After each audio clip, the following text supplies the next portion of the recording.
Bonsoir à vous et merci de nous retrouver sur la chaîne YouTube En Mode Naturo. Donc ce soir, je suis en compagnie de deux invités de grand talent. Donc Agathe Sultan qui est naturopathe micronutritionniste à Paris et Alain Géolène qui est docteur émérite en recherche en biologie au CNRS, spécialiste du microbiote cutané. Donc déjà un beau panel d'invités. Ils sont tous deux auteurs d'ouvrages sur la peau, donc c'est vraiment la thématique de ce soir. Donc Agathe, autrice, tu dis comme auteur avec un E, autrice? J'ai pas de religion là-dessus. Bon, donc a écrit un ouvrage qui s'intitule Food to Glow, paru aux éditions Hachette. Et bon, on va en parler évidemment ce soir. Et Alain, donc c'est un petit peu plus ancien, il date de 2020 son ouvrage, donc il s'appelle Le microbiote cutané et qu'il a coécrit avec une journaliste santé, Alexandra Rayan, si je prononce bien. Tout à Donc fait. voilà, il est paru aux éditions First et toujours d'actualité, même s'il a 3 ans. Bon, le seul tort de cet ouvrage, c'est qu'il est sorti en plein Covid, donc il a malheureusement pas reçu l'accueil qu'il aurait mérité. Mais bah, moi, je vous encourage aussi à l'acquérir parce que ces deux ouvrages sont vraiment très complémentaires. Donc évidemment, on va développer ce thème ce soir. C'est bien ce qui nous réunit.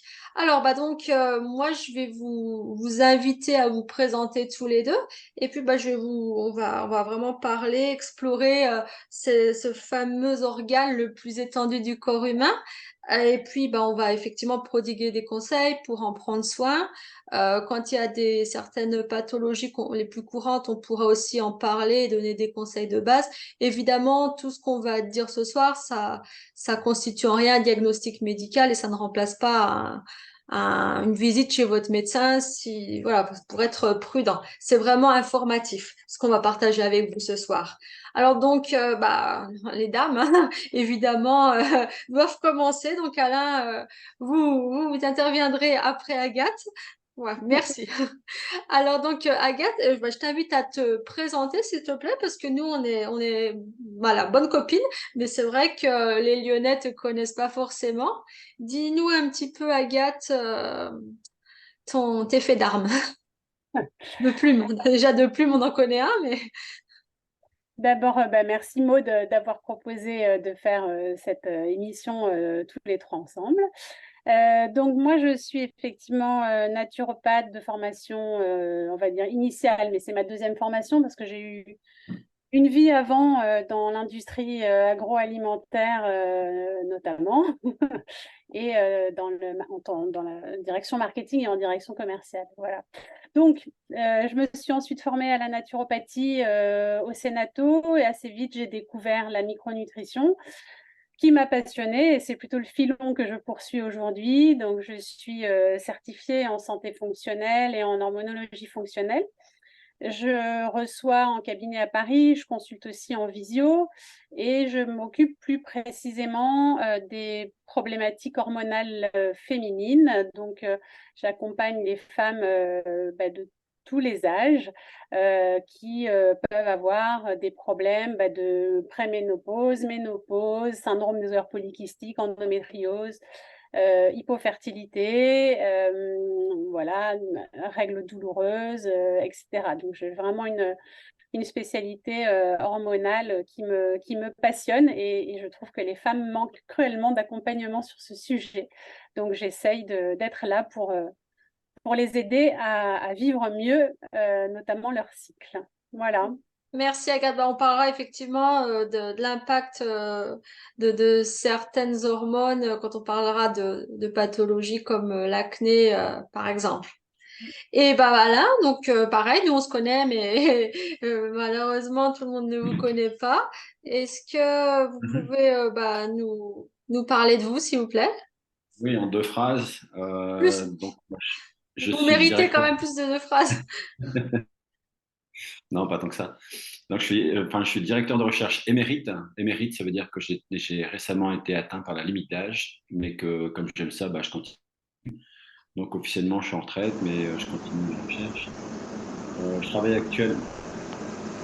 actuellement dans un laboratoire d'écologie microbienne, mais qui est plus de l'écologie microbienne environnementale, Au début, j'ai une formation de physiologiste, donc c'est holistique en fait, hein, on s'intéresse à tout l'organisme. J'ai beaucoup travaillé sur obésité, diabète, les pathologies associées à l'excès de masse grasse, c'est-à-dire à l'obésité. Ensuite, j'ai développé beaucoup de modèles en culture de cellules, parce que les cultures de cellules, ça permet d'être plus mécanistique, de comprendre ce qui se passe à l'intérieur de la cellule, et finalement, mais en grande partie, c'est aussi ce qui participe au développement des pathologies. Ce qui m'a amené à travailler sur la régulation de la prolifération cellulaire avec une dérégulation de la prolifération cellulaire qui donne le cancer. Ce qui m'a amené à travailler sur les nanoparticules. Les nanoparticules, bon, ça fait peur à beaucoup de gens, mais il faut savoir qu'en recherche, on travaille beaucoup de particules parce que c'est petit, c'est tout petit et ça a un rapport surface-volume qui est très grand parce que le volume est petit, mais la surface est très grande. Donc l'idée, c'est d'accrocher des médicaments et comme c'est petit, que ça puisse être adressé à la tumeur et même rentrer dans les cellules cancéreuses. Donc ça, c'est un sujet qui est tout à fait intéressant. Et puis ensuite, j'ai travaillé sur les causes de la pollution, notamment par l'intermédiaire des nanoparticules, parce que certains polluants se comportent dans l'air comme des nanoparticules. On a par un projet de recherche de l'université, financé par l'université, des projets d'excellence. On sait que la pollution tue, mais on ne sait pas exactement par quel mécanisme en fait, on meurt de la pollution. Et puis à travers ça, mais avant de passer, de changer dans le laboratoire, pour travailler dans le laboratoire d'écologie microbienne, avec Alexandra Rayan, qui est journaliste à Presse Beauté, en fait, parisienne. On a travaillé sur le microbiote cutané parce que c'est un sujet qui est important et qui aussi est porteur. C'est vraiment de plus en plus, après le microbiote intestinal, on se rend compte que le microbiote, c'est un acteur majeur, on va dire important de la santé et de la qualité de la santé de la peau aussi. D'accord. Vous voyez Voilà. bien que deux phrases, c'était vraiment trop juste. Merci. Effectivement, un magnifique parcours, Alain, et puis qui est loin d'être terminé. On a juste pas précisé que quand vous parlez de l'université, c'était l'université de Donc moi, je suis CNRS, enfin j'étais CNRS, je fais ma Hein. carrière CNRS, et puis en fait, il faut savoir, les laboratoires de recherche ont souvent plusieurs tutelles, parce que c'est compliqué, voilà, il y a des universitaires, il y a des chercheurs temps plein. Le laboratoire est situé à l'université Lyon 1, D'accord. mais il faut savoir que moi, j'étais CNRS. Donc on a toujours notre petit drapeau, INSERM, CNRS, INRAE. Donc le CNRS, c'est une grande et belle maison, et j'étais très fier, je suis toujours très fier d'appartenir au CNRS, qui est plus axé sur la recherche fondamentale. L'objectif, c'est de comprendre, c'est pas de faire des médicaments, c'est vraiment d'identifier c'est quoi, qu'est-ce qui se joue dans la physiologie. Et la physiologie, c'est l'art de l'équilibre, en fait. Hein. On est à l'équilibre entre les nécessités et les ressources. D'accord. Ouais, effectivement. Très, très intéressant, Alain. Merci beaucoup. Merci. Et donc pour revenir à notre sujet du soir, donc vos deux ouvrages, donc Agathe, est-ce que tu peux nous dire comment le projet est né Oui. de cet ouvrage? Alors, le projet de cet ouvrage est né d'une rencontre avec Delphine Constantini, qui est l'auteur des photos qui illustrent très, très joliment cet ouvrage. Et donc, en fait, Delphine était une de mes consultantes au cabinet. D'accord, Voilà. Et moi, je souhaitais écrire un livre. Je souhaitais en fait écrire le livre que j'aurais aimé trouver sur la nutrition, avec des conseils nutritionnels et des recettes. Le livre que j'aurais aimé trouver quand je me formais, quand je connaissais encore trop peu de choses. Et puis finalement, de fil en aiguille, Hachette a souhaité qu'on axe ce livre avec une thématique plus spécifique sur la peau. Et donc, moi, j'ai saisi cette opportunité de parler de la peau pour en fait aussi transmettre des grands messages sur l'importance de la nutrition et sur quelle est la nutrition la plus physiologique pour nous, sachant qu'en fait, la santé de la peau, c'est le reflet de notre santé globale et que donc finalement, c'était assez logique de lier les deux sujets. Voilà comment ce livre est né. Merci Agathe. Et voilà, donc c'est Alexandra Rayan qui vous a contacté ou ça a été...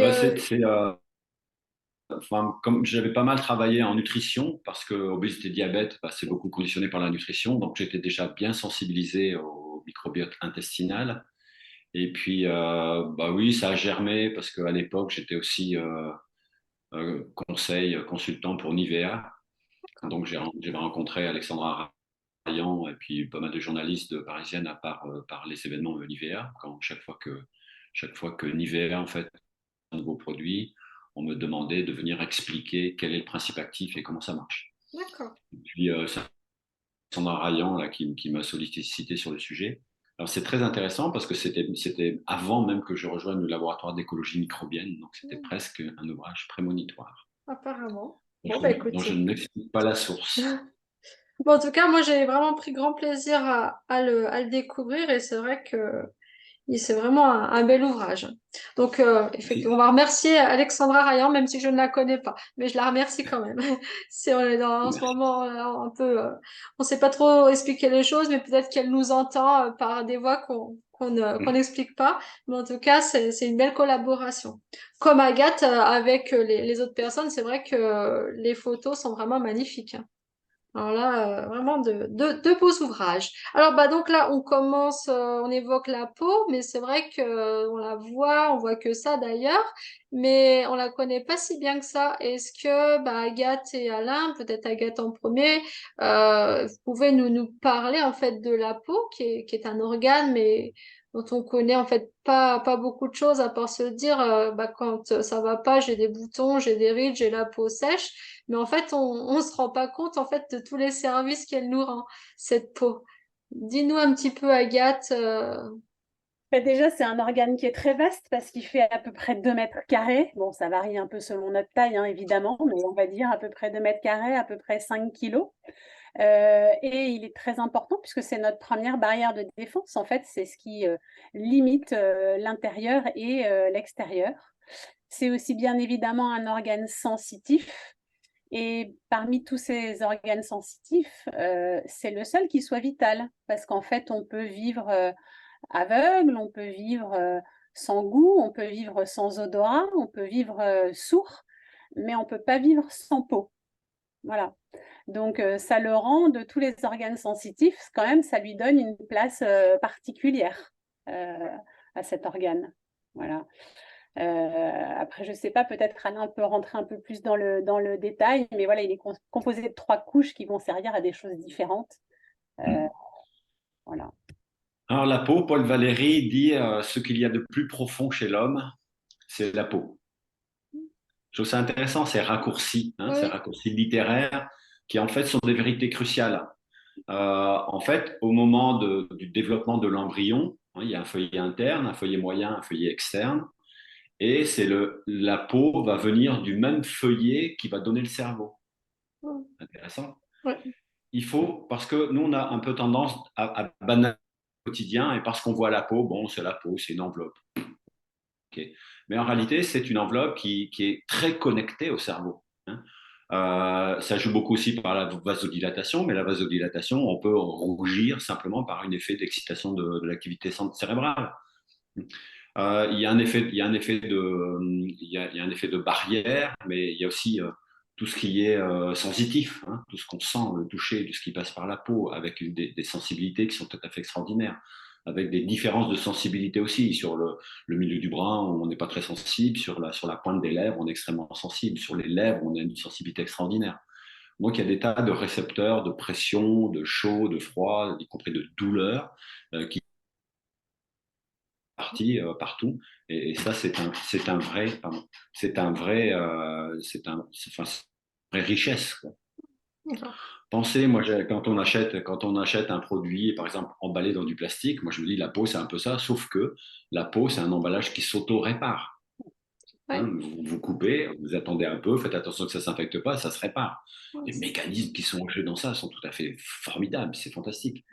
Euh, Toutes les 3 semaines, hein, on perd sur le feuillet externe l'épiderme. Épi, c'est au-dessus, hein, au-dessus du derme. Donc l'épiderme, on change de peau à peu près tous les 20-21 jours. hein, on perd nos cellules, on desquame, c'est-à-dire que c'est sans arrêt, en train de se renouveler, quoi. Donc il y a des tas de fonctions comme ça qu'on commence à appréhender. Par exemple, les cellules souches de la peau, il n'y a pas très longtemps, mais on les a identifiées. C'est le centre de recherche de NIVEA d'ailleurs, hein, qui est le premier à identifier les cellules souches de la peau qui sont dans la lame basale. C'est l'endroit où on produit des cellules en permanence. Et comme on produit des cellules en permanence dans le derme, on va pousser vers l'extérieur. Hein, on va pousser dans l'épiderme, et ce qui explique qu'au fur et à mesure où les cellules de la peau sont poussées vers l'extérieur, elles s'assèchent, et ce qui fait que l'extérieur de notre peau, en fait, c'est des cellules mortes Oui, qui tout à fait. tranquillement se desquament, hein, disparaissent, parce qu'on les use, hein, bien sûr, Mhm. mais aussi parce qu'elles sont poussées par l'intérieur. Hein. Donc, ce sont des mécanismes qu'on commence à comprendre. Il y a encore des zones d'ombre, il y a beaucoup, beaucoup de choses qui sont encore inconnues. Moi, j'ai l'habitude de dire que nous sommes dans la préhistoire de la science. Hein. On commence tout juste là. Mhm. On a compris la génétique. Alors bon, la génétique, on a les gènes, on n'a pas les gènes. On est encore dans l'épigénétique, hein, derme, épiderme, génétique, épigénétique. La génétique, vous avez les gènes, vous les avez pas. L'épigénétique, vous avez le gène, il s'exprime ou il s'exprime pas. Hein, d'accord. On peut avoir le gène. Et ça va dépendre de radicaux chimiques qui vont se coller sur le gène, qui vont faire des acétyles ou des méthyles, qui vont se coller et qui vont faire que ça va s'exprimer ou pas s'exprimer. Et ça, c'est extrêmement important parce qu'on s'est rendu compte que, par exemple, le stress, il peut passer d'une génération à l'autre, hein, il peut passer de la mère à l'enfant simplement par l'épigénétique. Oui, tout à Hein. fait. Alors on était dans le paradigme darwinien, hein, darwinien, il y a une Mhm. variabilité Oui, oui. génétique. Les variations de l'environnement font que c'est un tel qui a telle combinaison de gènes qui est plus adapté, qui va manger plus vite, qui va être plus fort. Le mâle, il aura plus de femelles, il y aura plus d'enfants, plus de première génération. Et ce caractère-là qui va proliférer. Et c'est comme ça qu'on différencie la girafe, le rhinocéros, le crocodile. Euh, la marque, qui a été un peu balayée, la marque était pour la transmission des caractères acquis. À l'époque, on a dit non, non, c'est pas possible, on ne peut pas transmettre des caractères acquis. Hein, moi, je suis stressé dans ma vie, j'ai des enfants, pourquoi mes enfants seraient stressés? Maintenant, on commence à dire ils peuvent être stressés parce qu'il y a l'épigénétique. Hein. Donc ça, c'est un peu des choses en mouvement, hein, qu'on est en train d'acquérir. Et il n'y a aucun la peau, il y a énormément de choses qui sont encore à découvrir. Alors moi, je mettrais un peu plus l'emphase sur l'hypoderme. Hein, dans votre ouvrage, vous dites, ouais, la troisième couche, Oui, l'hypoderme, oui, c'est... oui, parce que j'ai pas Hein, trouvé beaucoup d'informations sur l'hypoderme, mais alors, ouais, ça repose, l'hypoderme, c'est le derme, il repose sur l'hypoderme, puis l'hypoderme, c'est du tissu adipeux. Oh, bon, moi, je viens du tissu adipeux, j'ai beaucoup étudié obésité, alors je suis très sensibilisé par le tissu adipeux. Partout, hein, partout, sur le front, il n'y a pas beaucoup de peau, sur votre tibia, sur le fémur, là, en dessous de la peau, il y a du tissu adipeux. Le tissu adipeux est extrêmement important parce qu'il ne fait pas seulement support, hein, il ne fait pas seulement relaxation, il ne fait pas seulement matelas, ce sont des adipocytes. Et les adipocytes, je vais m'arrêter parce que je suis trop bavard. Non, non, Les on veut savoir adipocytes, la suite, là. Vous nous tenez en les haleine et... adipocytes pendant des décennies, on s'est dit, sont des cellules bêtes. Hein. Vous mangez plus que vous dépensez, elles stockent l'énergie sous forme de gras, elles se gonflent, elles se dégonflent. Ok, une cellule bête, quoi. Je mange beaucoup, elle gonfle, je ne mange pas, elle dégonfle. Ok. Sauf qu'il y a à peu près 20 ans maintenant, on s'est rendu compte que ces cellules qui n'étaient pas très intéressantes, elles produisaient des protéines. Ces protéines, elles sont sécrétées, elles vont dans la circulation et elles agissent sur d'autres organes. Et ça, c'est la définition des hormones. Comment un tissu adipeux, qui est un tissu bête par définition, produit des hormones? Possible? Ben oui, produit des hormones, hein, autocrines, paracrines, et même qui fonctionnent dans le cerveau. Hein. Et ça, cette adiponèse, c'est une hormone, c'est une protéine qui est extrêmement importante pour la sensibilité à l'insuline. L'insuline, c'est l'hormone qui fait rentrer le glucose dans les tissus insulinosensibles. Votre insuline ne fonctionne pas, le glucose reste dans le sang, vous êtes diabétique. Diabétique de type 2, parce que vous avez de l'insuline qui ne marche pas bien, mais vous avez de l'insuline. Okay, vos adipocytes ne sécrètent plus d'adiponectine, vous êtes diabétique. Vos adipocytes sécrètent beaucoup d'adiponectine, vous n'êtes pas diabétique. Hein. Et on s'en est rendu compte parce qu'en biologie moléculaire, on connaissait les gènes de différenciation des adipocytes. Et on a été capable de faire du knockout, c'est-à-dire on a été capable de faire des souris qui n'avaient plus de tissu adipeux. Et on s'est dit, les souris qui sont obèses, parce que l'obésité, c'est un facteur de diabète type 2, les souris qui sont obèses sont diabétiques type 2. Si on est capable de faire des souris très maigres, elles vont être très sensibles à l'insuline. Donc les chercheurs ont fait des souris sans tissu adipeux et ils se sont rendus compte que, aux surprises, les souris sont extrêmement résistantes à l'insuline. Comment l'expliquer? Bon, on ne sait pas.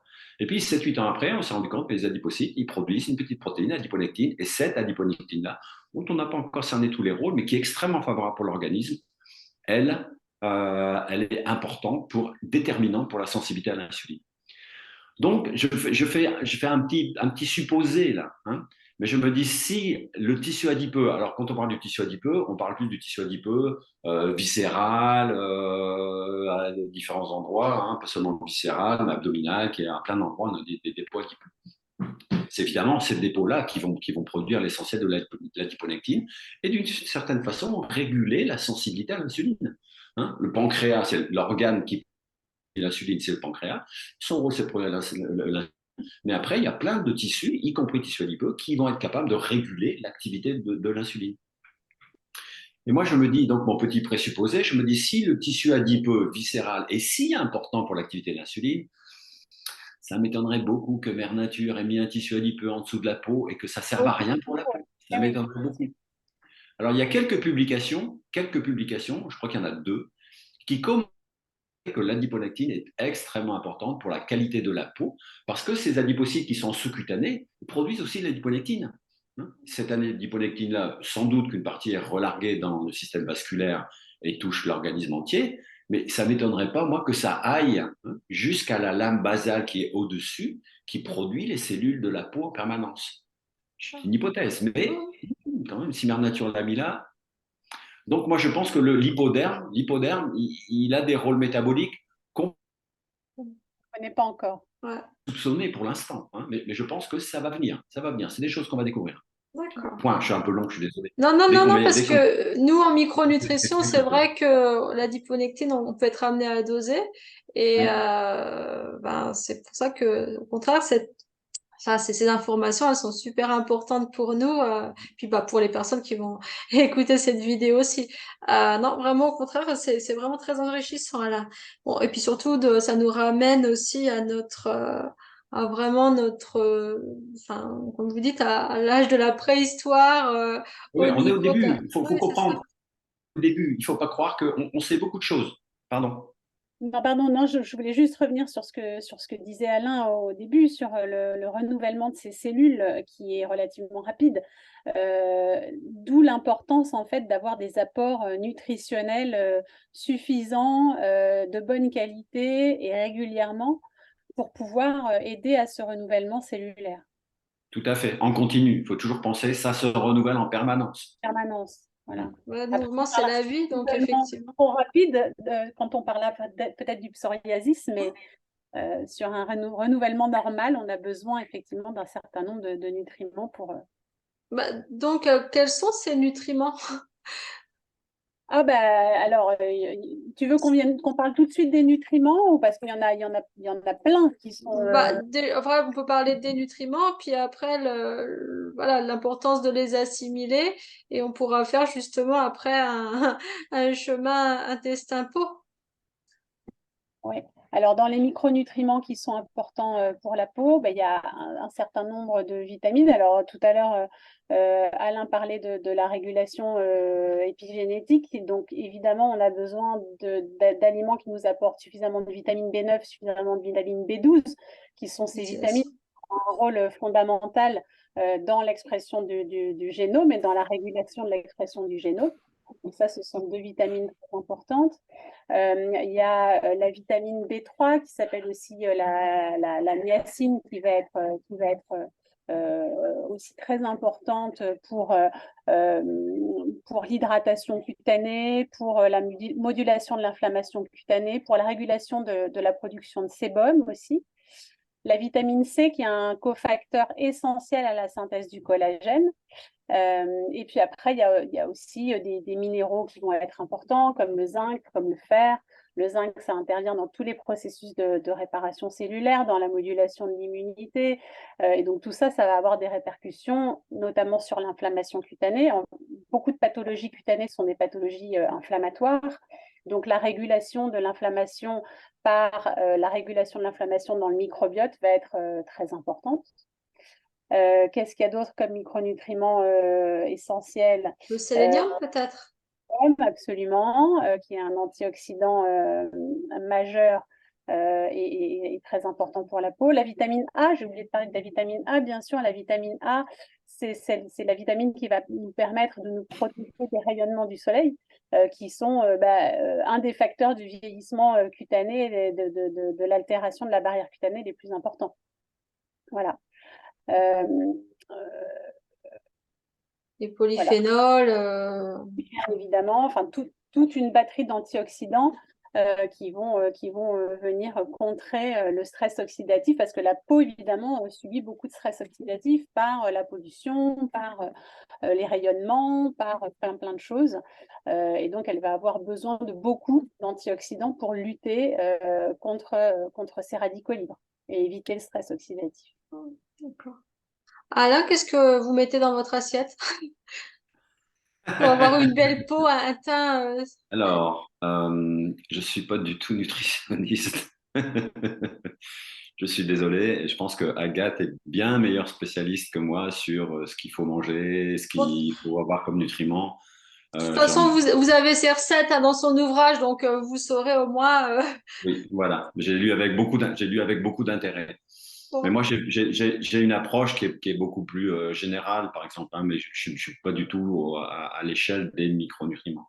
d'accord. Bon, en tout cas, moi j'ai La question, retenu la mousse au chocolat dans son ouvrage et voilà, on pourra les oui, moi, partager ensemble. je suis un peu victime du chocolat. D'accord. Je dois avouer. Bienvenue, bienvenue parmi nous. Il y a plein d'antioxydants, il y a du magnésium, il y a du Tout à potassium. fait, tout à fait. Voilà. On dit que on dit que c'est anxiolytique aussi. Donc, voilà. En tout cas, on va y croire. Moi, voilà, je propose de ne pas remettre en question cette hypothèse. Tout à fait. Moi, je suis entièrement pour. Voilà. Bah, donc, effectivement, ce qu'il y a dans l'assiette, on suppose que ça va arriver jusqu'à nos cellules, mais il y a une petite étape quand même à franchir, c'est l'étape de la digestion. Donc, c'est vrai qu'on parle beaucoup de l'intestin, l'axe intestin-cerveau, l'axe intestin-poumon, on en a parlé à l'occasion de la Covid, mais l'axe intestin-peau, on le connaît moins bien. Donc là, Alain, je pense que vous aurez des choses à dire. Et Agathe, tu commences déjà quand même ton ouvrage par évoquer pardon, cet axe-là. Est-ce que tu peux nous dire un petit peu plus? Oui, alors c'est vrai que c'est certainement c'est un axe qui est moins connu évidemment que l'axe intestin-cerveau. Mais on sait qu'il y a des interactions. Alors moi, de ce que j'ai trouvé, j'ai compris qu'on ne savait pas forcément encore très bien quels étaient tous les mécanismes de communication entre ce microbiote intestinal et ce microbiote cutané, mais en tout cas, il est certain qu'ils sont en interrelation. Donc moi, ce que j'ai pu investiguer, c'est qu'il y aurait une communication via le système immunitaire, via la circulation sanguine aussi, et via l'axe hormonal aussi assez certainement. Et que donc ça ferait le lien entre ce microbiote intestinal et ce microbiote cutané et que le déséquilibre de l'un influerait sur le déséquilibre de l'autre et vice-versa, en fait. Ben, c'est Mais exactement ce qu'Alain explique hein, dans son ouvrage. Justement, Oui. la voie de communication, c'est vraiment, enfin, en tout cas, la principale, c'est vraiment le système immunitaire. Bon, je lève les bras, je vais avoir des crampes à la fin de la soirée. Mais voilà, donc Alain, oui, c'est vrai que bah, pour plus d'informations, c'est vraiment consulter votre ouvrage. Mais bah, dites-nous, vous, qu'est-ce que vous pouvez... Ouais, sur la nutrition, il y a vraiment ce qu'on absorbe hein, au niveau de l'intestin. Et puis, il y a les besoins métaboliques de la peau. Hein. Donc, il faut déjà que ces besoins pour la synthèse de nouvelles molécules, pour faire de nouvelles cellules, soient remplis. Donc, ça, c'est une chose. On va dire que si votre alimentation est suffisamment variée, si elle est suffisamment peu occidentalisée, hein, en fait, moi, ce que je retiens de la nutrition, c'est qu'il faut manger le moins raffiné possible, le moins transformé possible, le plus varié possible, manger des fruits et des légumes, bien sûr, et puis aussi des fibres extra importantes. Si vous respectez ces facteurs simples, vous avez toutes les chances normalement de ne pas avoir trop de carences hein, et d'avoir les briques hein, nécessaires pour que vous puissiez construire une peau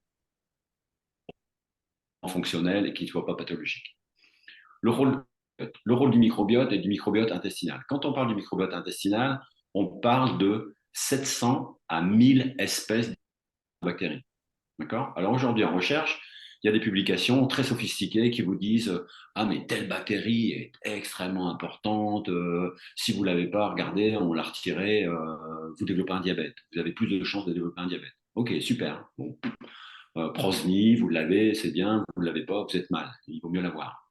Mais bon, c'est une. Alors, il y a peut-être 5 ou 6 ou 10 publications qui mettent en valeur comme ça certaines bactéries. C'est de la connaissance fondamentale, c'est intéressant, certes, mais de toute façon, elles ne sont pas disponibles sur le marché, elles ne sont pas dans les probiotiques, donc que faire? Ce qu'il faut savoir, c'est qu'il faut privilégier. Hein. Ce qu'on observe quand on mesure, par exemple, le microbiote intestinal chez un pygmée, en Afrique, là-bas, ou en Nouvelle-Zélande, là, on trouve entre 700 et 1000 espèces. Plus on mesure chez des gens qui sont exposés au régime occidentalisé, hein, peu d'aliments variés, très transformés, fast-food, moins on trouve d'espèces. Et chez l'Européen moyen, on trouve jusqu'à la moitié moins d'espèces bactéries. Donc, ce que l'on sait, le consensus aujourd'hui, c'est de dire plus il y a d'espèces, mieux c'est. Plus on occupe de la niche importante. Alors, pourquoi ces bactéries-là, elles sont importantes? Elles sont importantes pour des tas de raisons, parce qu'elles se développent, hein, sont des symbiotes, qu'on appelle. Elles se développent, elles profitent de l'environnement, hein, intestinal, mais aussi elles favorisent le développement de l'intestin, de la paroi intestinale et de la production de mucus. En étant là en équilibre, elles empêchent les pathogènes de venir s'installer. Hein, c'est une grosse compétition pour les nutriments. Occupation du territoire. Voilà, occupation du territoire. Ce qui se passe sur la peau aussi, hein. Toutes les bactéries que vous avez sont des bactéries symbiotes, elles rendent service, et surtout, le premier rôle, c'est qu'elles empêchent les pathogènes de venir s'installer. Les pathogènes, si elles veulent venir s'installer, il faut qu'elles soient nombreuses et puis qu'elles profitent d'un déficit du microbiote cutané. En intestinal, c'est un peu la même chose. Plus vous en avez de variétés différentes, mieux c'est. Ce qu'il faut comprendre, c'est que Homo sapiens, c'est vous, c'est moi, l'homme, hein. Sapiens, dit sage, je ne suis pas sûr, mais bon, Homo sapiens, c'est à peu près 24 000 gènes. Un gène, c'est une séquence d'ADN, hein, qui va coder pour une, peut-être même plusieurs protéines, parce que ça peut se recombiner. D'accord? C'est-à-dire qu'on fait un individu avec, allez, 75 000, 80 000 protéines. C'est impressionnant, hein, il suffit d'avoir 24 000 informations, 24 000 gènes pour faire une jolie femme ou un beau jeune homme. C'est impressionnant à quel point c'est peu. Pour information, un oignon, c'est 36 000 gènes. Pourquoi? On ne sait pas, c'est comme ça. Mais 24 000. Mais ça veut dire que 24 000 gènes, ça fait des protéines. Les protéines peuvent être, hein, des briques de structure, mais ça peut être aussi des enzymes. Souvent, les enzymes sont des protéines. Mais ça veut dire que notre capacité pour digérer, pour détruire, hein, pour prendre l'énergie des aliments, qu'on n'en a pas tant que ça.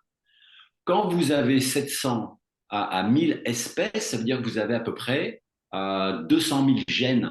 C'est ça qui est intéressant. Une bactérie, elle peut avoir, pas tout systématiquement, mais en grande partie elles l'ont, une enzyme qui va permettre de dégrader des choses que vous, tout seul, vous n'auriez pas dégradé. C'est-à-dire que si on n'avait pas toutes ces bactéries qui font le travail de digestion, l'intestin, il fait l'absorption. Hein, quand on dit digérer, on casse parce qu'on mange de la salive. La salive, il y a des amylases, on dégrade, ça passe dans l'estomac, c'est du pH 1, ça broie, on met en solution par les sels biliaires et tout. On a une suspension, on dissout un peu les lipides, mais tout vrai travail de casser les molécules, de produire, d'accord, des choses qui vont être facilement assimilables, c'est le microbiote intestinal. Ok, et les microbiotes intestinaux vont produire des petites molécules, et ces petites molécules, hop, elles passent dans l'intestin.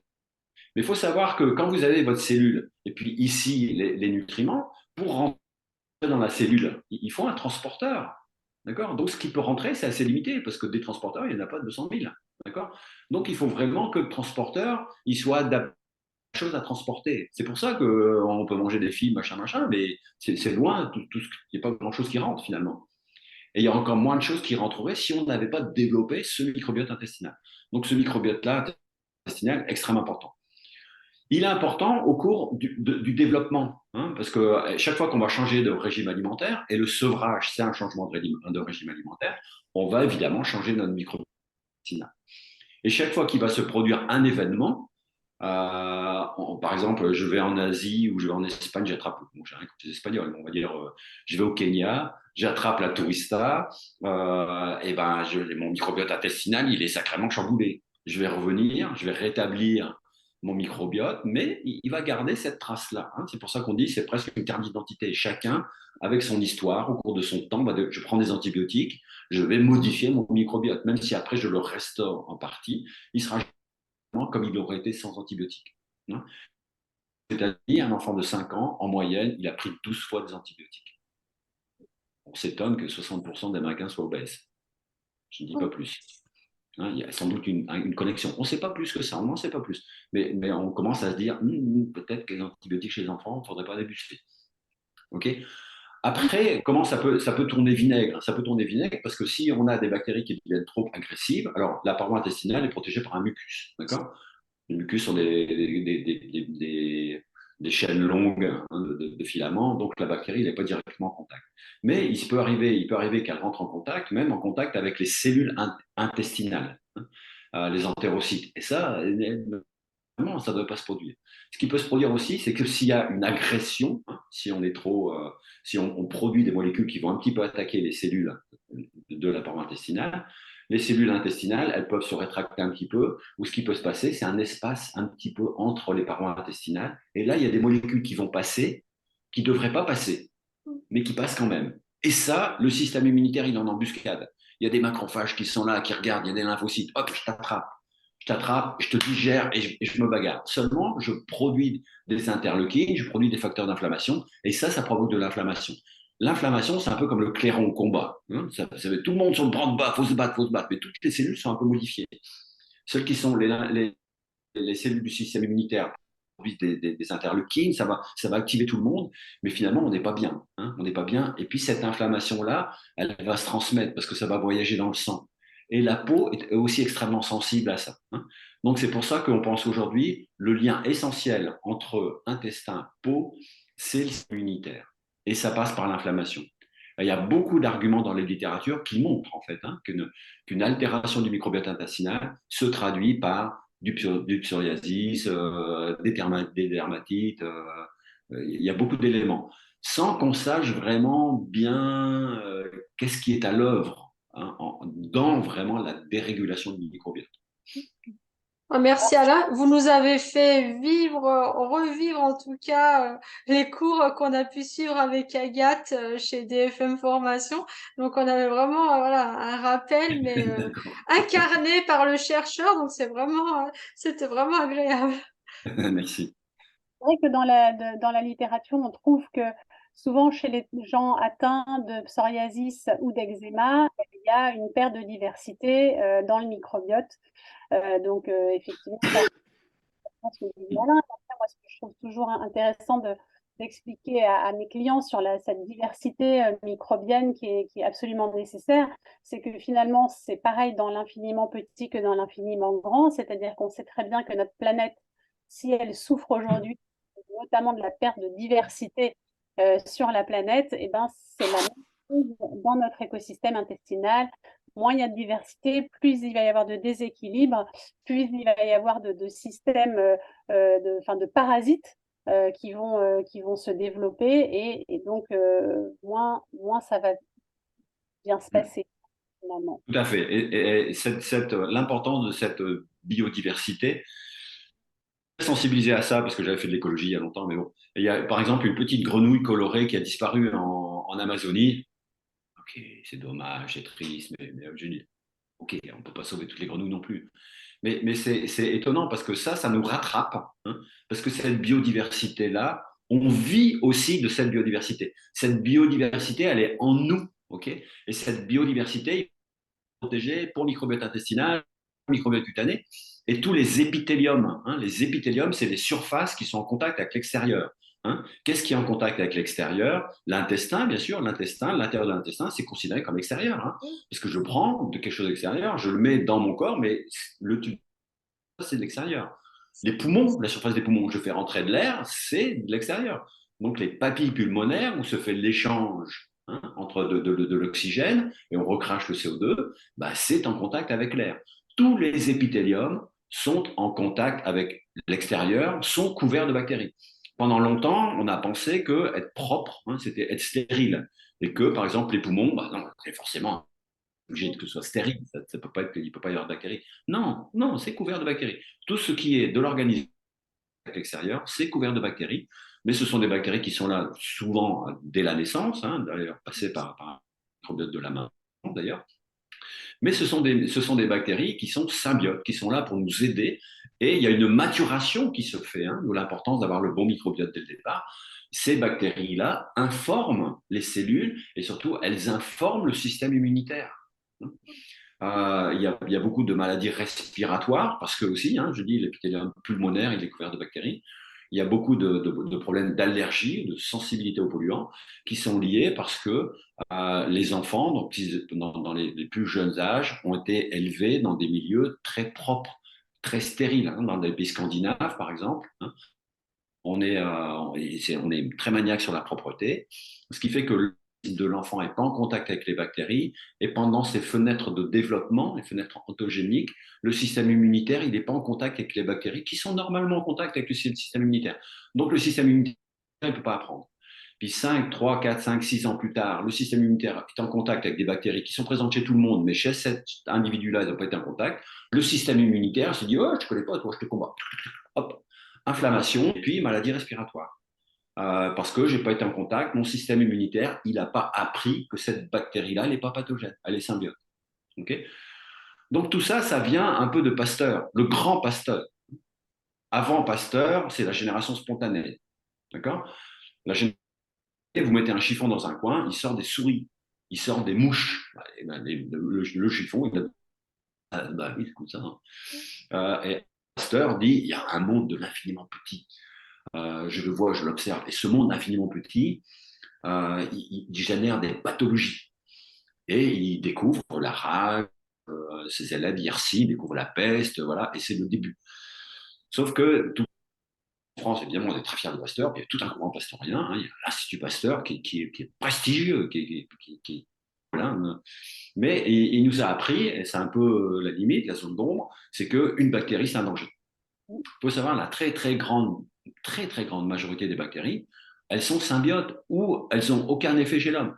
Mais c'est plus de 15% des bactéries n'ont aucun effet sur symbiote. C'est qu'elles nous aident. Tout petit pourcentage qui véhicule des maladies dévastatrices, des épidémies catastrophiques.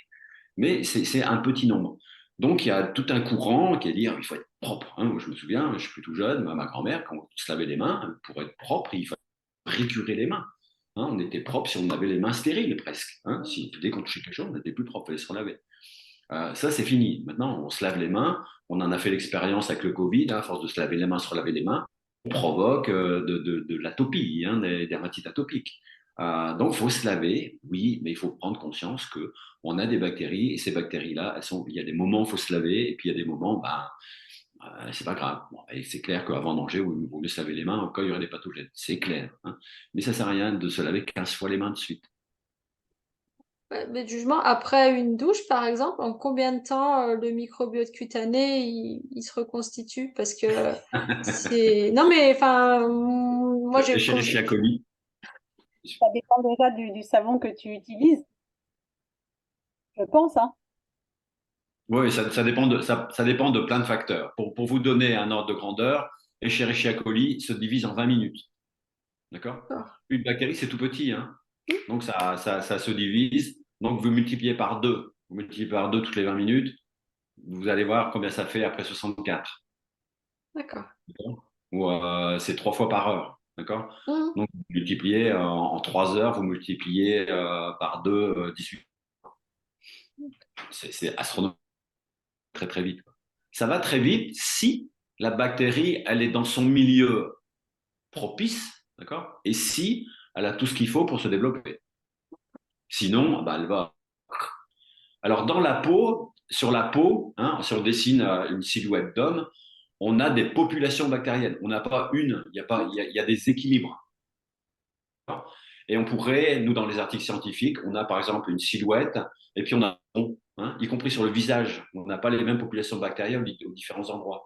Et sur le corps, on a plein d'endroits qui vont représenter en camembert les pourcentages de différentes grandes familles de bactéries. Il faut savoir ce qui compte, c'est la température, ça va être le pH, l'humidité. Ce sont les grands facteurs qui vont faire. Et puis les copines, elles sont présentes, elles sont pas présentes, comment mais en gros, c'est ça les facteurs qui vont faire comment ça se développe. Mais il faut savoir que c'est pas une population, c'est qu'on a des tas d'équilibres différents entre le dessus et le dessous de la main, c'est pas les mêmes, d'accord. Entre sous l'aisselle et sur l'épaule, c'est pas les mêmes. C'est pas les Entre mêmes sur le conditions. ventre et dans le dos, c'est pas les mêmes, d'accord. Dès qu'un facteur, dès qu'un paramètre change, ça va donner des équilibres différents. D'accord. Donc, c'est comme, enfin, toujours le parallèle avec le microbiote digestif, ne serait-ce qu'au niveau de la bouche, c'est pas les mêmes populations au niveau de la Voilà, c'est pas les gencive, mêmes, au c'est pas les niveau de la mêmes tête. populations en haut ou en bas de la Ouais, gencive, c'est sur ça. la Ouais. racine de la dent, au-dessus de la langue, en dessous de la langue. Mhm. C'est Donc, les c'est cartographies, c'est vraiment informatif, mais c'est très individuel en fait. bah, c'est à la fois très varié, très variable et assez individuel. Et ça peut changer beaucoup. Alors, il y a ce qu'on appelle sans doute des bactéries qui sont résidentes, hein, qui sont très implantées. Par exemple, une population qui va se trouver au centre près à l'intérieur de la papille, c'est clair qu'elle va être difficile à déloger. Que même si vous buvez quelque chose de très acide qui ne lui convient pas, elle va attendre que le pH se renormalise un peu, commence à proliférer. D'accord. Donc il y a sans doute un fond commun qui est très difficile à déstabiliser, mais ça peut varier aussi. Ça peut changer. Et bah, là, pour revenir sur le microbiote cutané, quels sont les ennemis principaux? Parce que c'est vrai qu'au niveau du microbiote intestinal, c'est quand même, bah, vous l'avez évoqué, les antibiotiques. Donc, au Hmm. niveau du microbiote cutané, qu'est-ce qui peut justement Bah, très perturber son mais il y équilibre? a il y a des choses dévastatrices et simples, hein, comme par exemple l'excès de se laver, des savons Mhm. très détergents. Donc là, voilà, c'est voilà, moi ce que j'ai vraiment appris, c'était que le pH de la peau, c'est un pH acide. Donc quand on choisit son savon, C'est un pH légèrement acide. oui. C'est un pH légèrement acide. D'accord. Et qui peut Donc, varier, qui varie aussi selon les endroits de la peau. Ah bah voilà, c'est 6-9. C'est pas forcément 6-9 toujours et c'est pas forcément 6-9 partout. Mais en gros, on estime, bon, il est légèrement acide. D'accord. d'accord. Mais quand on prend des savons, et surtout les savons très parfumés, les savons qu'on achète, vous savez, souvent quand on fait du tourisme, on est dans les villes où il y a beaucoup de magasins, il y a des magasins qui vendent des savons, des magasins de savons. Et souvent, ils sont très parfumés, mais souvent, ils sont très forts en soude. Et ça, c'est des savons qui sont très durs, qui décapent beaucoup. D'accord. Moi, j'évite, hein. Chacun fait ce qu'il veut. J'évite parce que ça attaque la peau, quoi. Faut prendre. Moi, je prends des surgras. Les surgras, c'est doux. Ça nettoie, mais c'est en douceur. D'accord. Faut pas être méchant avec sa peau. Faut être tolérant. Faut y Hum, aller. C'est rare qu'on fasse un abcès cutané parce qu'on ne sait pas bien laver la peau. Ok. d'accord. Euh, L'abcès, vous allez parce qu'il y a une entaille et l'entaille s'est infectée. Hum. Mais la peau, elle est intègre. Si vous faites attention, vous n'êtes pas méchant, vous vous épilez pas tous les jours. Bon, il y a pas d'abrasion, il y a pas de chance que ça se contamine. Donc D'accord. plutôt un savon qu'un gel douche? Pardon? Non, oui, oui, bah, ouais, pourquoi je Moi suis aussi, doux avec allez, je laisse pousser à partir de demain. Allez hop, ça y est, c'est décidé. Oui, donc là, je disais un savon plutôt qu'un gel douche ou c'est vraiment... Non, moi, moi, ma religion, c'est testez-le D'accord. et soyez attentif, attentive à ce que ça vous fait. Ok. D'accord. Si ça tire, vous changez. Si ça picote, vous changez. S'il y a un petit truc, changez. Il y a tellement de trucs. Mais faites attention à pH et pas dur, hein, pas trop de soude. D'accord. Puis allez-y gentiment, allez-y gentiment. La peau, elle a besoin d'être lavée, besoin d'être décapée. Hein. Et nous, on garde ce truc-là. Il faut décaper, hein, ça c'est propre, ça. C'est chouette, c'est propre. Ça, c'est passé, ça. Maintenant, on n'est plus à ça. On essaie de garder le microbiote parce que le microbiote, c'est un allié. Après, il y a aussi Hein, je sais pas. l'addiction à la mousse. si ça mousse pas, si ça fait pas des bulles, on a l'impression qu'on nettoie pas. Voilà, bah oui, mais on aime tous ça parce que la mousse, c'est l'objectivation que quelque chose est à l'œuvre, hein, que ça marche. Si on a un savon que ça mousse pas, on dit, ça nettoie pas, ça, c'est quoi ça? Mhm, mhm. Hein. Après, si ça mousse pas, que vous vous sentez bien, que vous vous sentez propre, que l'odeur de transport vient pas trop vite, ça revient, c'est normal. Mais que c'est acceptable dans votre rythme d'activité, allez-y, pas de problème. Et donc l'odeur de la transpiration, ça vient du microbiote cutané? C'est alors la sueur toute seule, normalement, ça sent rien. Mhm. Hein, ce qui va produire l'odeur, ce sont des bactéries qui produisent des dérivés à partir du sulfure, notamment. Et c'est ces bactéries-là qui font les mauvaises odeurs. D'accord. Et puis c'est dépendant aussi peut-être de l'alimentation, parce que les personnes qui mangent assez épicé. Voilà, dépendamment des métabolismes aussi, hein, de comment les D'accord. gens réagissent. Ils mangent des oignons, après ils ont une odeur de chacal, ils transpirent. Pourquoi, je sais pas, sans doute parce qu'il y a du sulfure dans la famille des oignons qui sont mal métabolisés. Donc c'est un peu c'est à chacun à se connaître, quoi. Bah, moi, c'est quand je prends les Mais compléments alimentaires à base de fenugrec. J'avoue que tout le monde en profite. Donc, je me pose des Mhm. questions.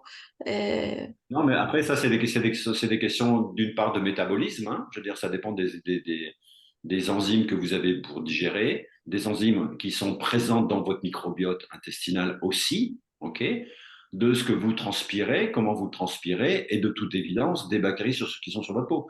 Je veux dire, les bactéries sur la peau au lavage, on n'élimine jamais tout, hein. Il faut vraiment y aller à la brosse à cheveux. Et encore, vous allez abîmer la peau avant d'enlever toutes les bactéries. Donc, on n'enlève jamais toutes les bactéries non plus. Mais l'objectif, c'est pas d'enlever toutes les bactéries. Ah, mais depuis que j'ai lu votre ouvrage, là, je me lave de moins en moins, hein. De toute façon, je chouchoute mon microbiote cutané. Donc, là, Ah non, vraiment, je suis des après, je dis conseils. pas, faut pas se laver, hein. Faut se Ah, laver. Mais il faut être, voilà, faut être tolérant, faut être gentil avec soi. la Un mesure en toute peu chose, hein. De toute façon, c'est comme pour voilà, un l'alimentation. peu de mesure Ça. et un peu de tendresse dans son de brut, D'accord. ça marche très bien. Et puis bah donc là c'est des conseils assez généraux, mais bah si vous me permettez, on pourrait aborder quelques pathos qu'on a commencé d'évoquer. Donc notamment le psoriasis, on le considère plus ou moins comme une maladie auto-immune, donc qui fait intervenir le système immunitaire qu'on cherche à moduler. Est-ce que là il y aurait des soins particuliers, des micronutriments à apporter de manière un petit peu thérapeutique. Agathe, qu'est-ce que Oui, bah, tu conseilles? le psoriasis, c'est effectivement une pathologie auto-immune.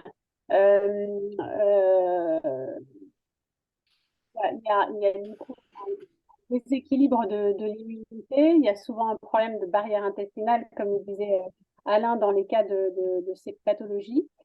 Et comme je vous le disais, on observe souvent qu'il y a une moins grande diversité dans leur microbiote, des gens atteints de psoriasis.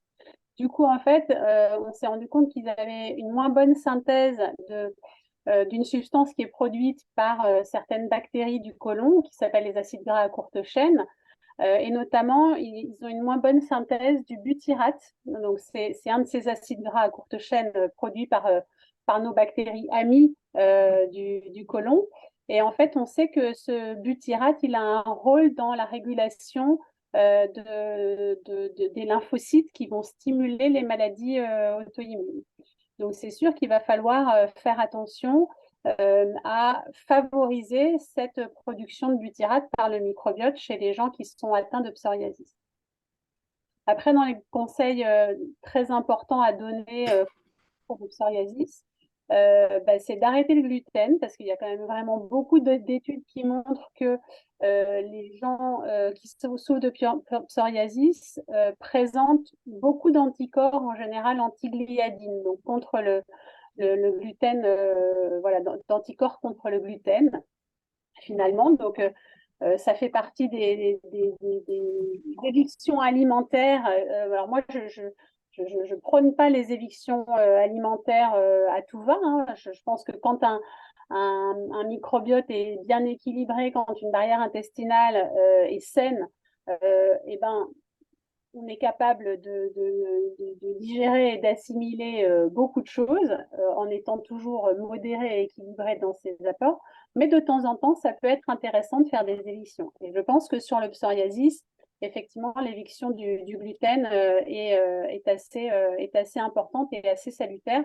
Et d'ailleurs, souvent, s'il n'y a pas un travail qui est fait sur la barrière intestinale en plus de cette éviction, bah, on va se rendre compte que si on réintroduit du gluten, bah, les mêmes causes produisent les mêmes effets. On va à nouveau avoir une manifestation inflammatoire avec du psoriasis qui va refaire son apparition. Mais si on travaille bien en parallèle de l'éviction sur cette barrière intestinale, on peut réussir après à le réintroduire de façon mesurée avec des gluten de qualité aussi, bien évidemment, euh, sans que le corps ne soit trop réactif.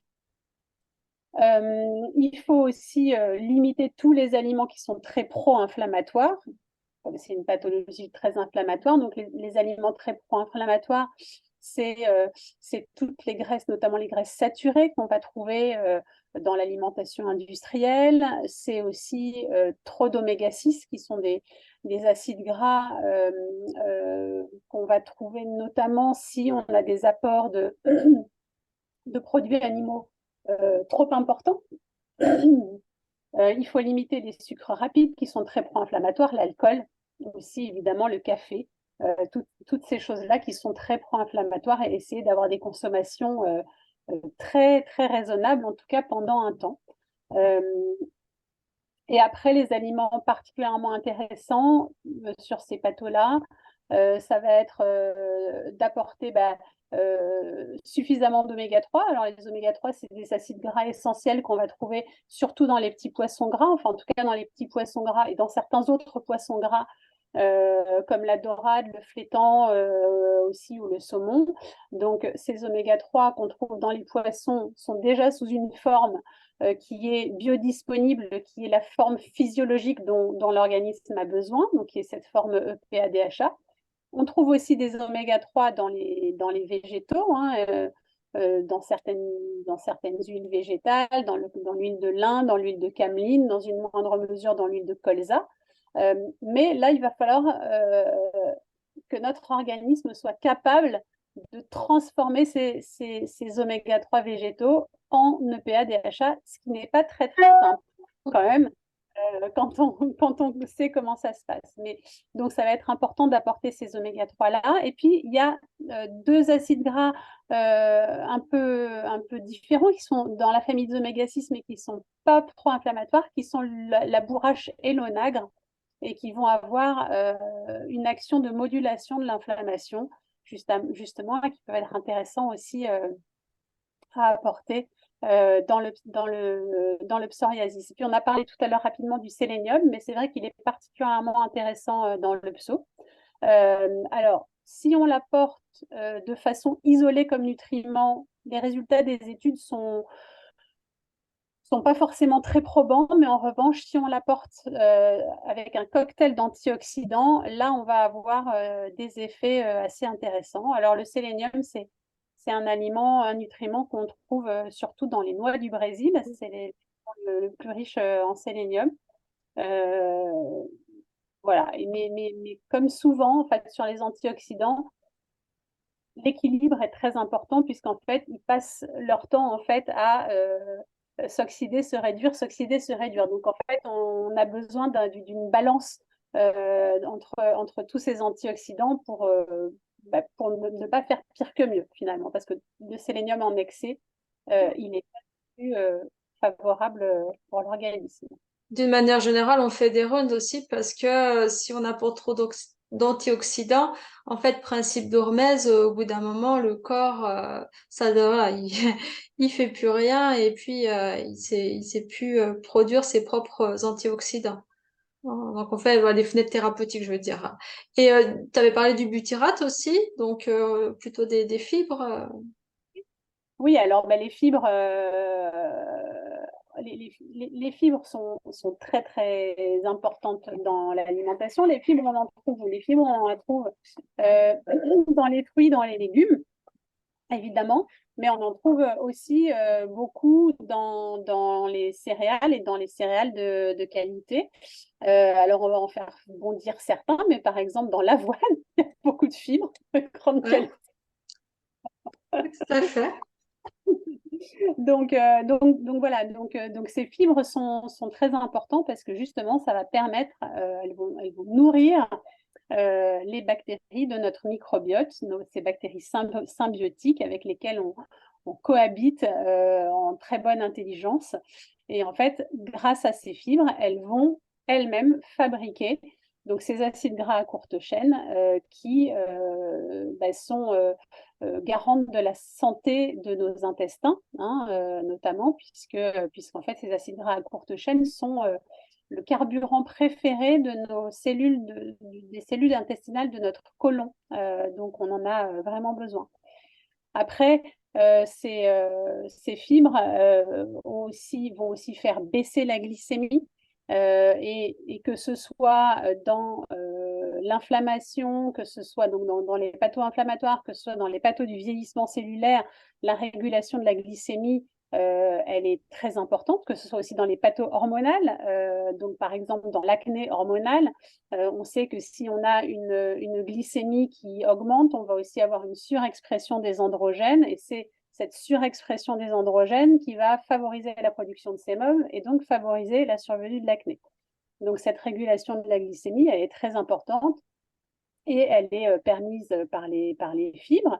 Et puis enfin, ces fibres, à quoi elles nous servent aussi? Elles nous servent à réguler le transit, donc à faire en sorte qu'on n'ait pas de selles stagnantes trop longtemps dans l'intestin. Parce qu'en fait, qu'est-ce qui se passe si les selles stagnent trop longtemps dans l'intestin? En fait, ces selles, elles produisent des métabolites et des toxines finalement qui, si ça stagne dans nos intestins, ben, ces toxines, elles vont être réabsorbées par l'organisme.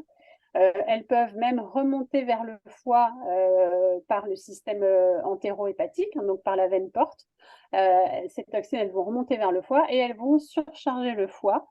Et ce foie est un organe majeur qui a déjà beaucoup de choses à faire.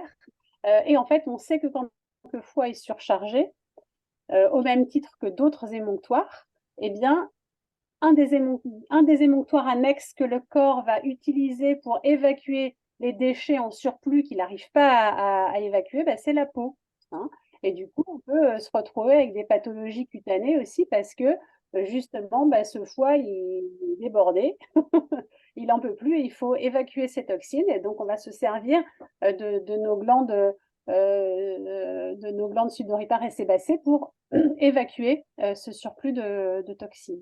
Je précise, en fait, les émonctoires, tout le monde ne connaît pas forcément le terme, ce sont les filtres, en fait, du corps. Et quand les filtres principaux sont saturés, eh ben, le travail est renvoyé aux petits copains qui sont des émonctoires secondaires.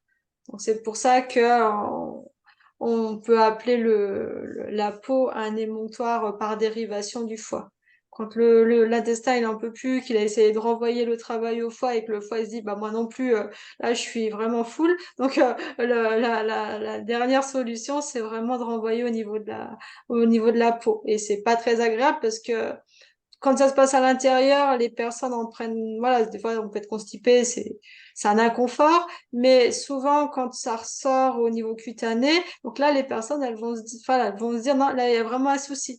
Mais tout ce qui se voit pas chez nous, c'est vrai que bah ça fait pas partie d'une démarche de prendre soin de l'intérieur. Donc il y avait une publicité, je crois que c'était pour des yaourts là. Ce qui se passe à l'intérieur se voit à l'extérieur, mais c'était vraiment bien trouvé parce que c'est quand même la réalité. Ah là, vous confirmez.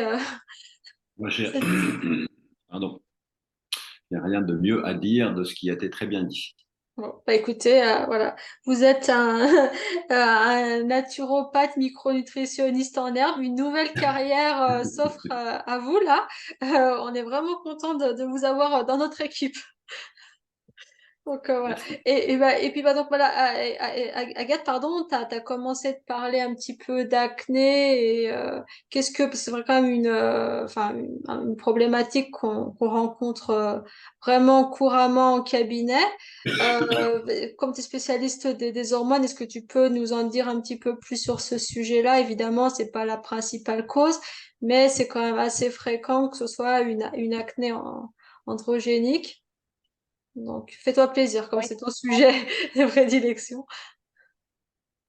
Ce qui contribue à l'apparition de l'acné, c'est effectivement, il y a quand même souvent potentiellement un déséquilibre hormonal lié ou pas à un excès d'insuline, mais en fait, le dysmétabolisme des glucides, de toute façon, va aussi créer un phénomène inflammatoire qui peut potentialiser la survenue de l'acné. Il y a aussi en général une surcharge hépatique, d'expliquer.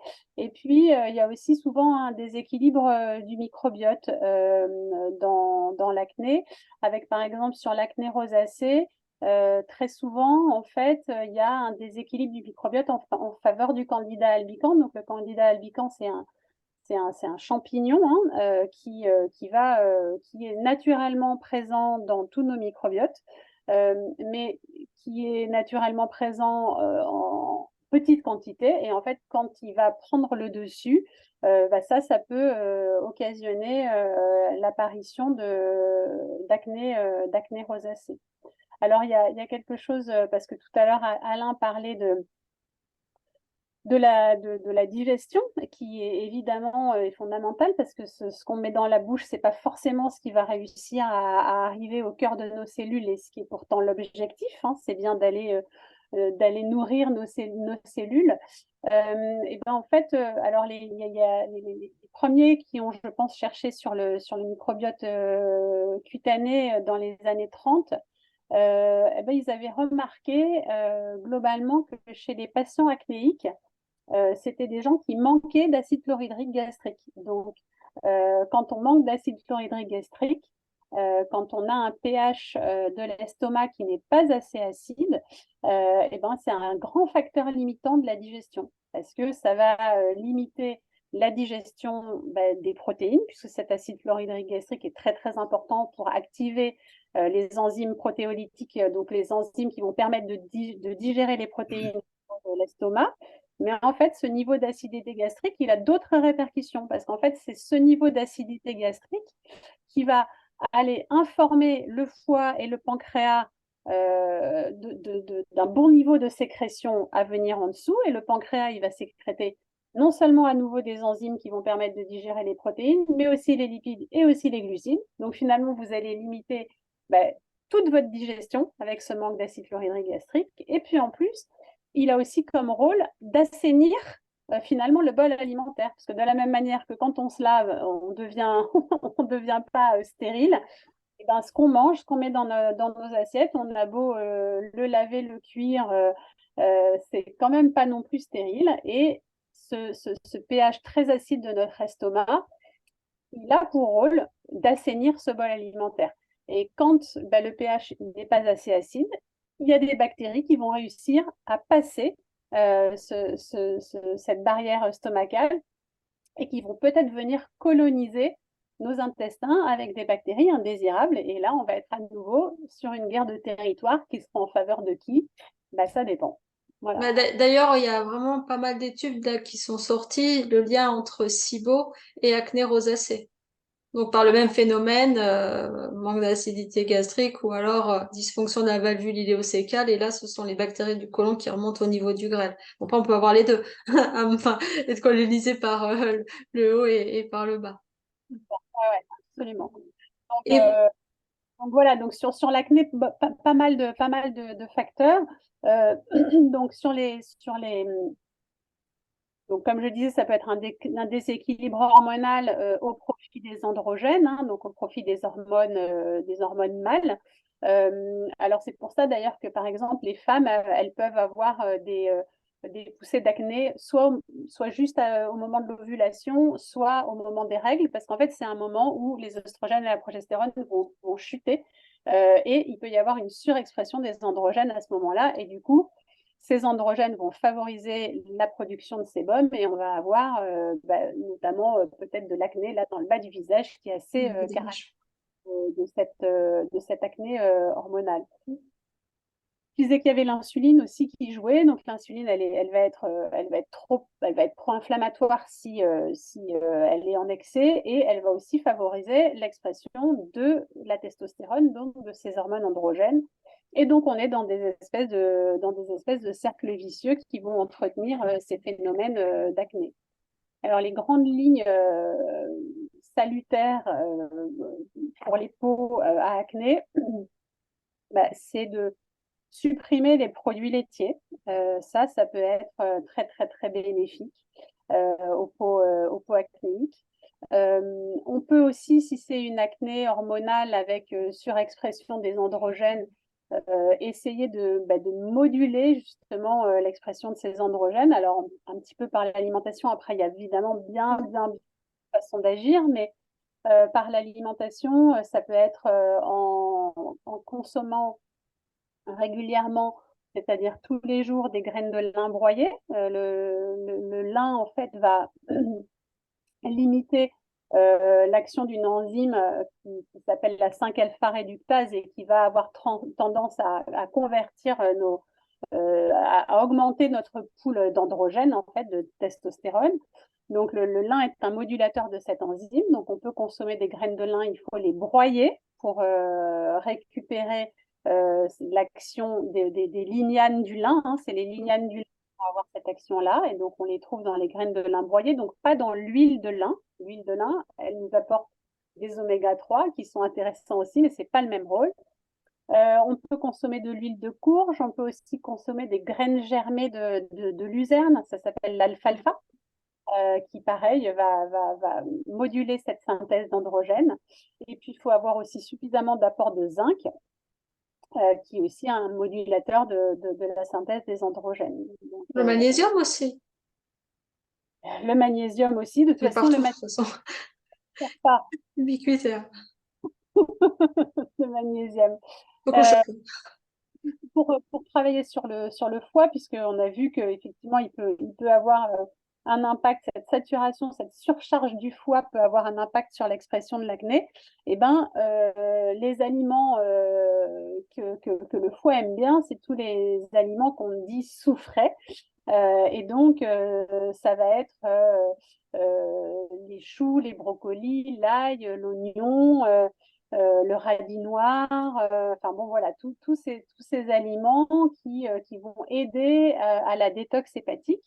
Et par ailleurs, les composés soufrés, ils sont aussi particulièrement intéressants pour la peau puisque le soufre, il est important dans la synthèse du collagène, puisque si je ne me trompe pas, il y a des ponts disulfure dans les fibres du collagène.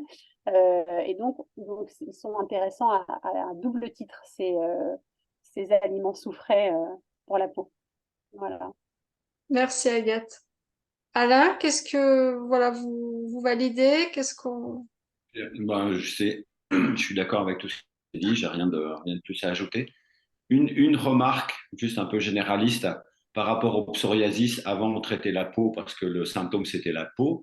Le fait de découvrir le rôle du microbiote intestinal, c'est important parce que ça nous donne notre cause, la vraie cause sans doute du psoriasis, est plus du côté microbiote intestinal que de la peau. La peau, c'est la cause, elle n'est pas là, elle est pas sur la peau.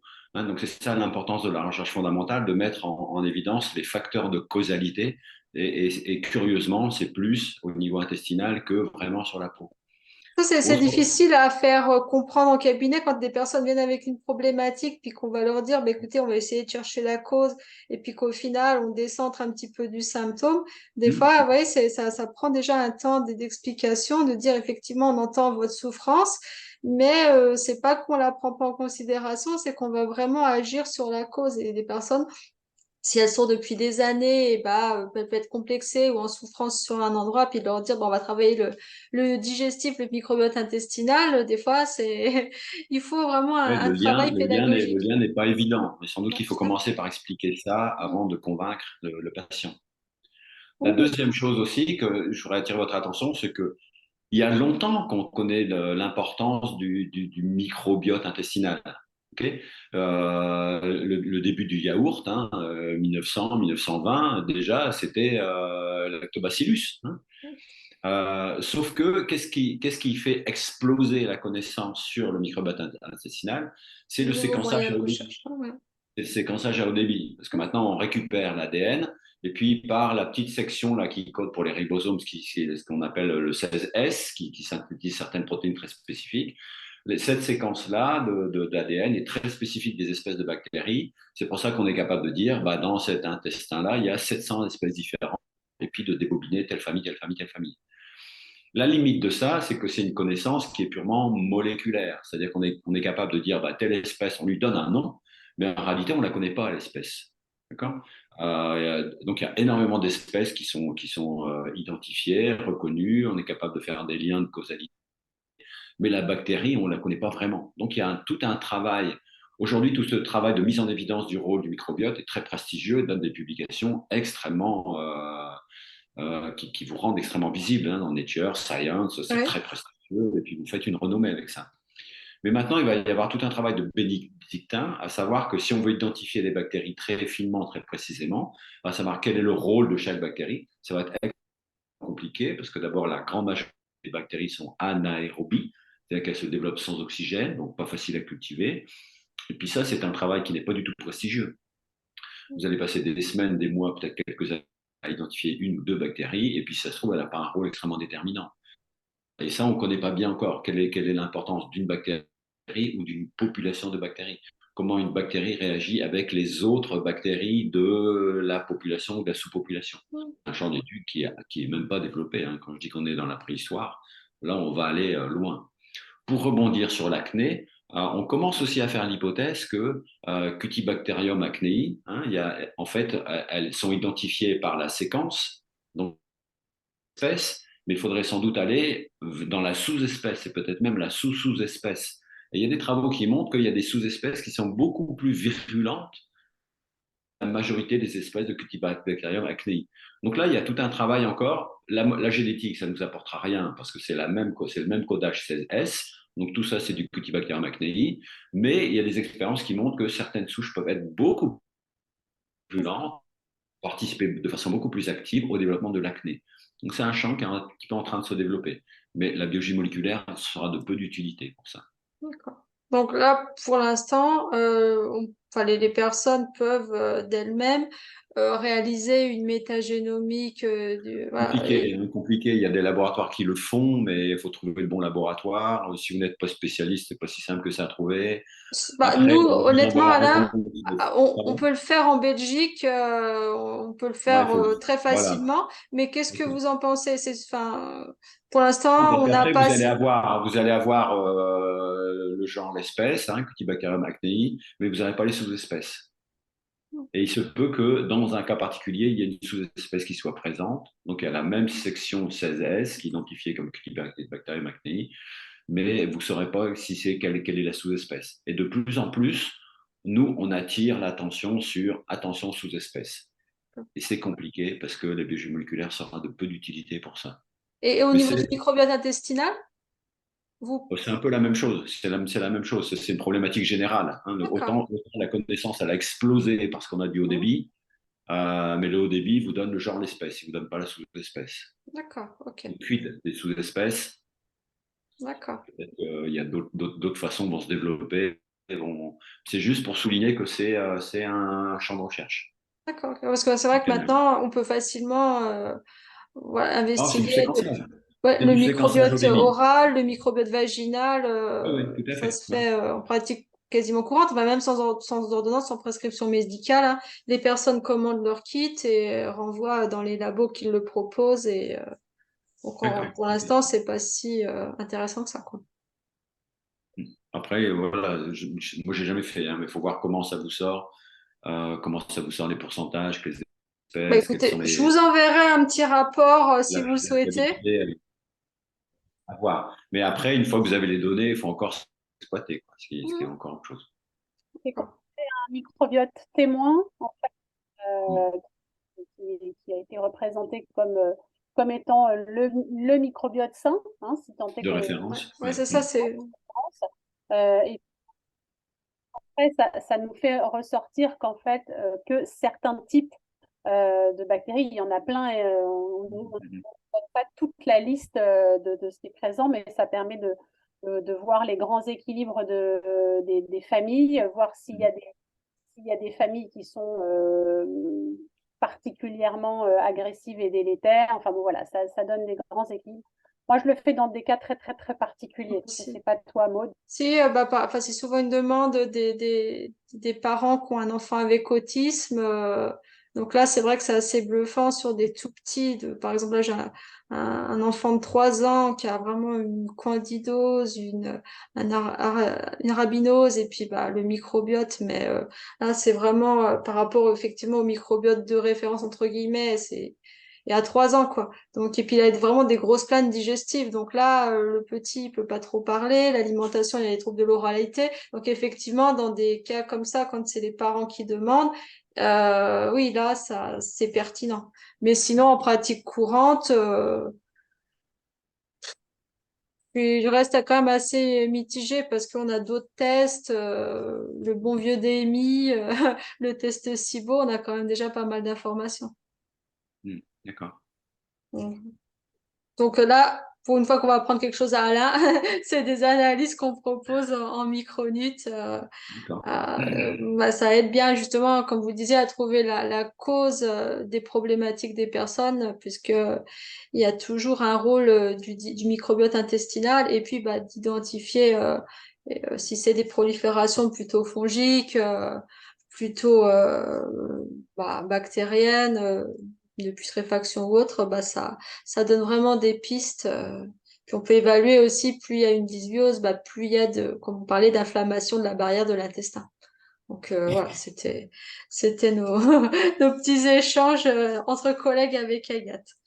Eh ben écoutez, je crois qu'on a fait un grand, quand même un grand tour d'horizon du microbiote cutané. Donc bah, pour nous résumer, l'alimentation, ça reste toujours l'aliment de base, donc varié, diversifié, idéalement le moins raffiné possible, le plus brut à cuisiner soi-même. Donc ça, on peut manger ensemble tous les trois, on est d'accord sur les menus? On est d'accord. Index glycémique le plus bas possible et des Mhm. fibres. Mm. D'accord. Donc, bah, index glycémique, donc déjà, si on fait soi-même, on maîtrise aussi les ingrédients, parce que quand on achète industriel, bah, le sucre, c'est pas cher. Donc, Voilà. forcément, c'est souvent C'est trop sucré, l'ingrédient c'est trop principal. salé. Ouais. D'accord. OK. Et puis, bah, Ah, les émotions?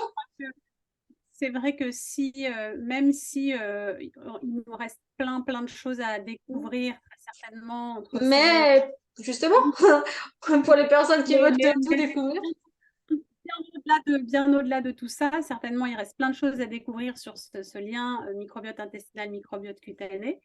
Mais en tout cas, de façon très expérimentale, on se rend bien compte, nous, au cabinet, je pense, Maud, que tu peux être que d'accord avec moi, que quand il y a des changements alimentaires faits avec sérieux par nos consultants, l'amélioration de la peau, elle est évidente. Alors même si on ne comprend pas encore tout, de façon expérimentale, c'est sûr qu'il se passe quelque chose. Voilà. Donc, Ouais, Et c'est moi, pour je ça. crois à l'expérience. Oui, Comme non, mais chercheur, je crois. non, mais c'est pour ça que bah, souvent les micronutritionnistes ou naturaux, voilà, on nous demande souvent la gélule naturelle qui va bien, mais en fait, tous les compléments alimentaires, c'est en complément de l'assiette. Donc la base, ça restera toujours l'aliment brut.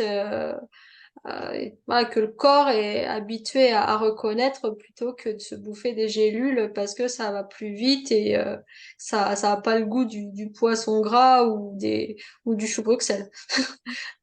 Encore que ça a bon goût pour moi. Mais bon, bref, ça c'est encore un autre sujet. Donc là, l'alimentation, première des choses, la gestion des émotions, parce qu'on avait vu que la peau et le cerveau, c'est issu du même feuille embryonnaire. Donc on peut pratiquer certains exercices comme la cohérence cardiaque, le travail du nerf vague, ça on n'en a pas parlé, mais c'est vrai que c'est assez enfin, très, très important pour l'équilibre global en fait. Et puis, chouchouter effectivement son microbiote intestinal par l'alimentation aussi, puis pas aussi par éviter, enfin si c'est possible, ou de limiter plutôt les polluants que vous avez évoqués, Alain, au tout début de...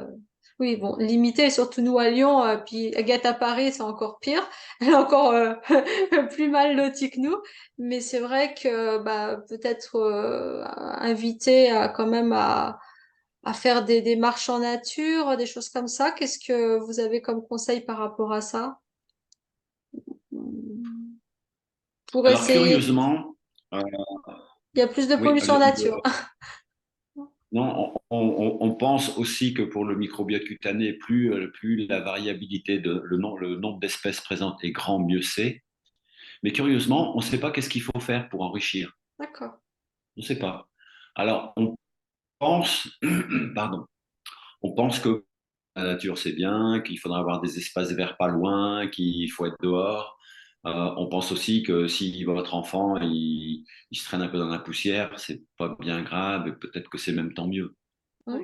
Et que faut pas, s'il salit un peu, bon, c'est pas grave, je dis pas qu'il faut manger des cailloux, hein, mais bon, voilà, ça fait partie de l'enrichissement, quoi. Voilà.